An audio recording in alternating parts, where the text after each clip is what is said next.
प्रश्न ये है कि रूस से दुनिया क्यों डरती है। बहुत से पश्चिमी देश या वैसे लोग जिनकी विचारधाराएं वेस्ट के साथ अलाइन हैं, शायद वो सहमत ना हो, तो हम इस प्रश्न को रिफ्रेश करते हैं कि पश्चिम के देश जो यूक्रेन के सपोर्ट में थे, यूक्रेन का सैनिक रूप से सहयोग क्यों नहीं कर रहे। तो ज्यादा लोगों का जवाब होगा क्योंकि वो सीधे तौर पर रूस के साथ सैनिक टकराव नहीं चाहते। वो जानते हैं कि रूस की सैनिक क्षमता क्या है।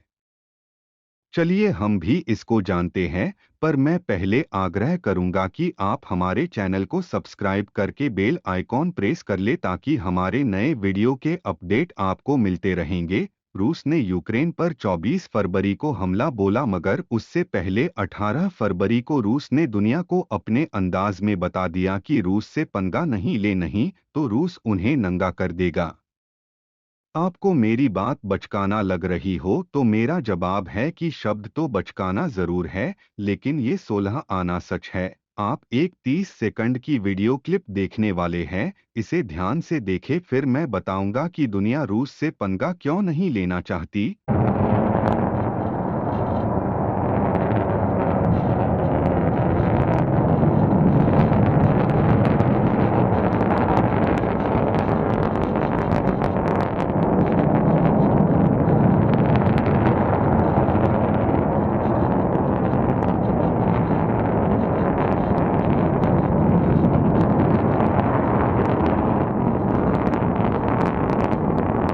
आप जो वीडियो देख रहे हैं, ये रूस की सबसे आधुनिक पनडुब्बी प्रोजेक्ट 995 बोरोई क्लास SSBN है। और जो मिसाइल फायर किया जा रहा है वो बुलावा नामक सबमरीन लॉन्च बैलिस्टिक मिसाइल है।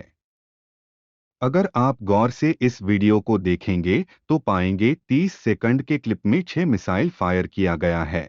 यासीन क्लास की सबमरीन जो रूबिन डिजाइन के द्वारा बनाया गया है, रूस के सबसे आधुनिक और नया सबमरीन में से एक है। परमाणु ईंधन से चलने के चलते ये महीनों तक बिना बाहर निकले पानी के अंदर रह सकता है, और इस सूरत में इसे डिटेक्ट करना मुश्किल है। हर सबमरीन 16 बुलावा मिसाइल से लैस है। बुलावा मिसाइल एक submarine launch intercontinental ballistic missile है जिसका रेंज 8,300 किलोमीटर है, और हर एक मिसाइल 6 से 10 न्यूक्लियर बम ले जाने में सक्षम है। MIRV टेक्नोलॉजी युक्त ये मिसाइल जब टर्मिनल फेज में इंटर करता है तो इसके सारे वारहेड यानी परमाणु बम इससे अलग हो जाता है और अलग अलग टारगेट को निशाना लगाने में सक्षम है। इस वजह से कोई भी मिसाइल डिफेंस चाहे वो कितना भी सक्षम क्यों नहीं हो, उसके लिए इसे पूरी तरीके से रोक पाना नामुमकिन है। इस पे लगा हर एक परमाणु बम 100 से 150 किलोटन क्षमता का है, जो कि किसी भी बड़े शहर को पलक झपकते ही राख में बदल सकता है। और रूस के पास ऐसे 12 SSBN है। हर सबमरीन कम से कम 100 परमाणु हथियार रखते हैं और पूरी दुनिया में घूमते हुए पेट्रोल कर रही है। 5 बोरोई और बाकी टाइफून क्लास का बूमर, जी हाँ दोस्तों, इसे प्यार से बूमर कहते हैं। क्यों कहते हैं वो आपको पता चल ही गया होगा। भारत के पास इस कैटेगरी में 2 सबमरीन है, INS अरिहंत और अरिघात। ऐसे तो दोनों में कोई तुलना बनती नहीं, लेकिन हम सिर्फ समझने के लिए इसकी तुलना अरिहंत से करते हैं। जहां अरिहंत का डिस्प्लेसमेंट 6,000 टन है तो बोरोई 13,600 टन का है। अरिहंत क्लास सबमरीन 4 के 4 मिसाइल रख सकती है और हर मिसाइल में एक न्यूक्लियर वारहेड होते हैं और ये 3500 किलोमीटर दूर तक मार कर सकती है। वही बोरोई क्लास की सबमरीन 16 मिसाइल से 100 न्यूक्लियर वारहेड को 8,300 किलोमीटर दूर तक डिलीवर कर सकती है। इसके अलावा रूस के पास 10 क्रूज मिसाइल सबमरीन है जिसे SSGN कहा जाता है, और ये कैलिबर और 29 जैसे खतरनाक क्रूज मिसाइल से लैस है। क्रूज मिसाइल कम ऊंचाई पर उड़ते हैं और इसकी वजह से राडार इनको नहीं पकड़ पाती। जहां बैलिस्टिक मिसाइल स्ट्रेटेजिक पर्पस को प्राप्त करने के लिए होता है, जैसे किसी पूरे शहर हो तबाह करके दुश्मन को सबक सिखाना या उनका पूरा लीडरशिप को खत्म करना, वही क्रूज मिसाइल टैक्टिकल पर्पस के लिए इस्तेमाल किया जाता है क्योंकि ये छोटा होता है और कम ऊंचाई पर धीमी रफ्तार से उड़ते हुए अपने टारगेट को पिनपॉइंट एक्यूरेसी से हिट करता है। इसका इस्तेमाल शहरी क्षेत्र में किसी खास बिल्डिंग पर हमला करके खास टारगेट को खत्म करने या दुश्मन का पावर स्टेशन या राडार स्टेशन को बर्बाद करने में होता है, ताकि आम लोगों का ज्यादा नुकसान ना हो। इसमें लगा इंफ्रारेड या रेडियो वेव सीकर टारगेट को पहचान के अटैक करता है। ये मूविंग टारगेट को भी निशाना बना सकते हैं, जैसे चलते हुए टैंक। एंटीशिप रोल में भी क्रूज मिसाइल का ही ज्यादातर इस्तेमाल होता है। रूस का P-819 विश्व का पहला सुपरसोनिक क्रूज मिसाइल है, और भारत का ब्रह्मोस इसी मिसाइल के टेक्नोलॉजी पर बना है।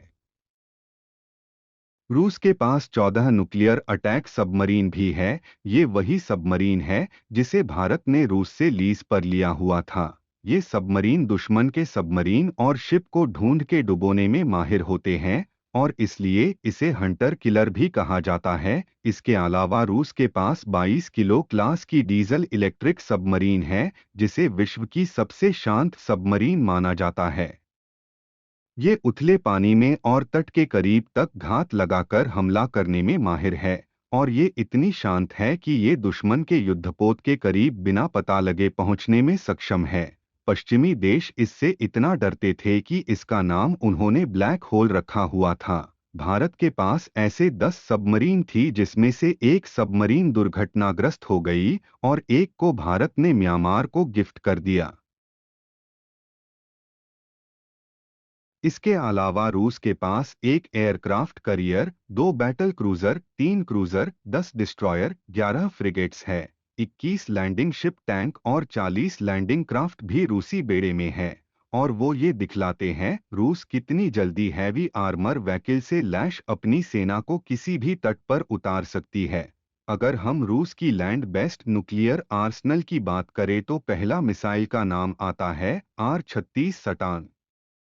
ये मिसाइल दुनिया का सबसे भारी मिसाइल है, जो कि 750 किलोटन का 10 परमाणु हथियार को 11,000 किलोमीटर दूर गिरा सकता है। मतलब हर परमाणु बम हिरोशिमा पर गिरे 15 किलोटन के बम से 50 गुना अधिक शक्तिशाली होगा, और 10 परमाणु हथियार मतलब हर एक मिसाइल हिरोशिमा के मुकाबले 500 गुना अधिक विध्वंसक। बात यही नहीं रुकती, ये मिसाइल 20 मेगाटन का सिंगल वारहेड ले जाने में सक्षम है। 20 मेगाटन मतलब किसी छोटे यूरोपीय देश की मिट्टी में सैकड़ों साल तक घास नहीं उगेगा। जहां R-36 सटान एक साइलो बेस्ड मिसाइल है, वही Topol M intercontinental missile road या रेल बेस्ड लॉन्चर से छोड़ा जा सकता है। ये मिसाइल 800 किलोटन के परमाणु बम को 11,000 किलोमीटर दूर डिलीवर कर सकता है। इसके अलावा UR-100N भी एक इंटरकॉन्टिनेंटल मिसाइल है, जो कि न्यूक्लियर वारहेड के अलावा हाइपरसोनिक ग्लाइड व्हीकल को अपने साथ ले जा सकता है। रूस के पास हजारों मध्यम दूरी के बैलिस्टिक और क्रूज मिसाइल है, जो कि न्यूक्लियर और कन्वेंशनल वारहेड को डिलीवर कर सकते हैं। रूस की वायुसेना भी बहुत पावरफुल है, और वो न्यूक्लियर और कन्वेंशनल दोनों अटैक करने के काबिल है। 4,173 एयरक्राफ्ट के साथ रूस की वायुसेना दुनिया में दूसरे नंबर पर है, जहां रूसी वायुसेना में एयर सुपेरियोरिटी MiG-29 दुश्मन के इलाके में दूर तक मार करने वाला deep penetration ground attack aircraft Su-34 और Su-35 है। हाल ही के वर्षों में रूसी वायुसेना ने 5th generation fighter aircraft T-50 को शामिल किया है। इसके अलावा रूसी वायुसेना में टुपोलोव 160 और टुपोलोव 22M strategic and maritime bomber भी है, जो कि 12,000 किलोमीटर तक बिना रिफ्यूल किए उड़ सकते हैं, और ये विमान 45 टन वजन के कन्वेंशनल और न्यूक्लियर हथियार ले जाने में सक्षम है। रूस की थल सेना भी बैटल हार्डेन है। अगर हम द्वितीय विश्व युद्ध की बात ना भी करें तो हाल के समय में रूस की सेना ने अफगानिस्तान, सीरिया, चेचनिया और जॉर्जिया में इंसर्जेंसी के खिलाफ लड़ाई लड़ी है। इनके T-90 और आर्मटा टैंक को दुनिया के बेहतरीन टैंक में गिना जाता है। रूस के पास दुनिया की बेहतरीन वायु रक्षा प्रणाली है। इसके अलावा A-50 अवाक्स इलेक्ट्रॉनिक जैमर रिफ्यूलर टैंक और दुनिया की अत्याधुनिक बख्तरबंद वाहन यहां बनते हैं। रूस के पास लगभग 6,000 न्यूक्लियर बम है, जो दुनिया के कुल न्यूक्लियर आर्सनल का आधा है। एक पहलू और रूस के सबसे खतरनाक हथियार राष्ट्रपति पुतिन है, जिनकी अथॉरिटी को कोई भी रूस में चैलेंज नहीं कर सकता और वो बिना झिझक इन्हें चलाने का आदेश दे सकते हैं। अब आप बताएं कि कोई भी समझदार देश रूस से सीधी लड़ाई से बचेगा और डरने के बावजूद भी कायर के जगह समझदार ही कहलाएगा। इस वीडियो में मैंने रूस की सिर्फ हार्ड पावर की बात की है, क्योंकि ज्यादा देश इसी से डरते हैं, मगर रूस का सॉफ्ट पावर भी कम नहीं है। भारत जैसे देश जिनका डायरेक्ट रूस से कोई सामना नहीं है, मगर शीत युद्ध के समय से रूस ही ऐसा देश था जो हमें हथियारों की आपूर्ति करता था, और आज भी हम रूस के हथियार पर सीधे तौर पर निर्भर करते हैं और रूस के खिलाफ नहीं जा सकते, क्योंकि रूस हमें हथियार बिना शर्तों का देता है, जबकि अमेरिकी हथियार पर बहुत सारी पाबंदियां होती है। अमेरिका हमें कुछ सेंसिटिव टेक्नोलॉजी अभी भी नहीं देता। हम इससे भी डरते हैं कि उनके साथ अलाइन नहीं होने के सूरत में वो हम पर पाबंदी ना लगा दे। ईरान और काटसा इसका उदाहरण है। जबकि रूस से हमें परमाणु पनडुब्बी से लेकर मिसाइल तक की टेक्नोलॉजी मिली है, उन्होंने हमारा साथ उस समय भी दिया जब सारी दुनिया हमारे खिलाफ थी। हम डरते हैं कि हम अपना एक भरोसेमंद दोस्त ना खो दे। हम डरते हैं वो चीन के साथ मिलकर भारत के खिलाफ ना हो जाएं।